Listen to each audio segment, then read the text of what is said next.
Un loup dans le potager.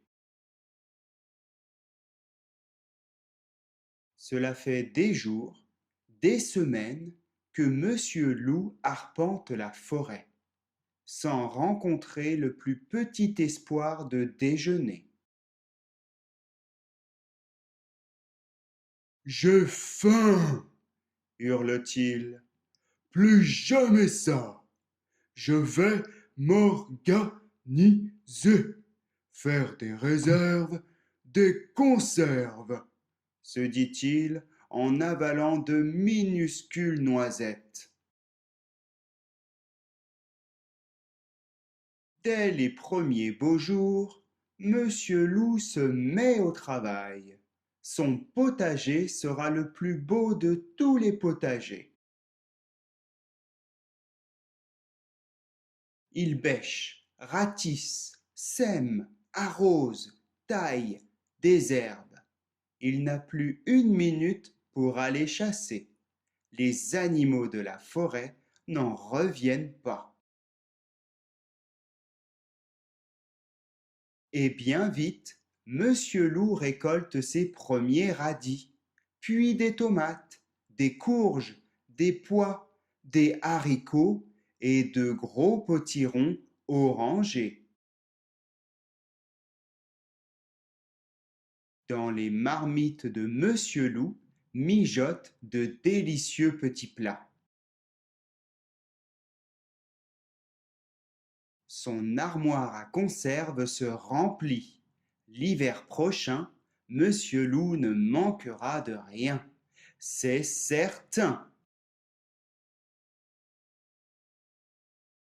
Jamais les animaux de la forêt n'ont été si tranquilles. Plus besoin de craindre le loup, ils ne mangent que des légumes. Mais tout se gâte un beau matin. Le loup hurle de rage. Qui a saccagé mon potager? Je ne vais pas me laisser faire.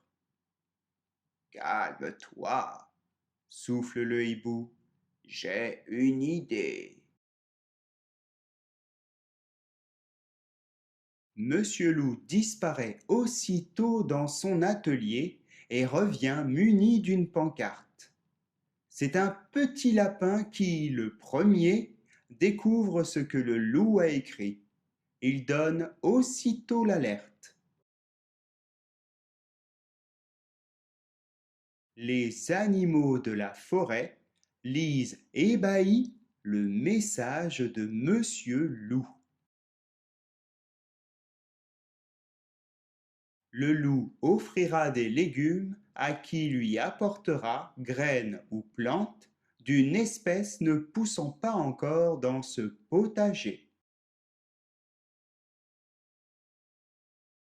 Le lendemain matin, tandis que le soleil illumine doucement le potager, Monsieur Loup ouvre les volets de la cuisine et frémit de joie.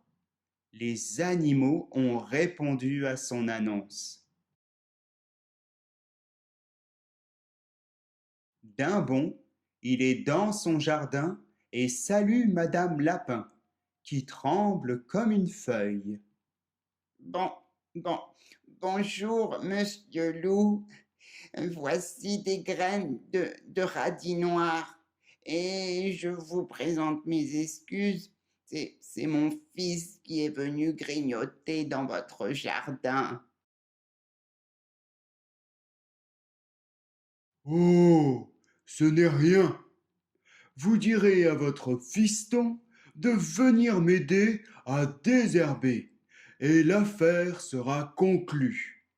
Prenez cette laitue et les radis dont vous avez besoin. Il y en a bien trop pour moi. Les autres animaux apportent à leur tour des graines. Si vous voulez, nous pouvons vous aider, disent-ils. Et sans tarder, ils se mettent au travail. Chacun explique où il a goûté ce légume, comment on le sème, à quel moment on le récolte. On ratisse, on arrose, on désherbe. La matinée passe vite.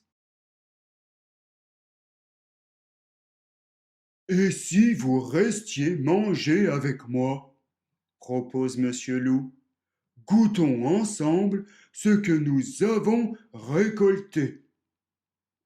Aussitôt dit, aussitôt fait. Bientôt, Monsieur Loup et ses invités s'attablent autour d'un délicieux déjeuner. Monsieur Loup sourit de toutes ses dents. Il est heureux, heureux d'avoir enfin des amis et de partager avec eux ce repas. Puis les amis de Monsieur Loup s'en retournent les bras chargés de légumes. Au revoir, Monsieur Loup. À bientôt et merci pour tout. Monsieur Loup n'en revient pas. Lui qui avait si mauvaise réputation, voilà qu'il a de vrais amis. En refermant la barrière, Monsieur Loup lève les yeux vers le grand chêne et adresse un clin d'œil au vieux hibou. Merci pour vos bons conseils, monsieur Hibou.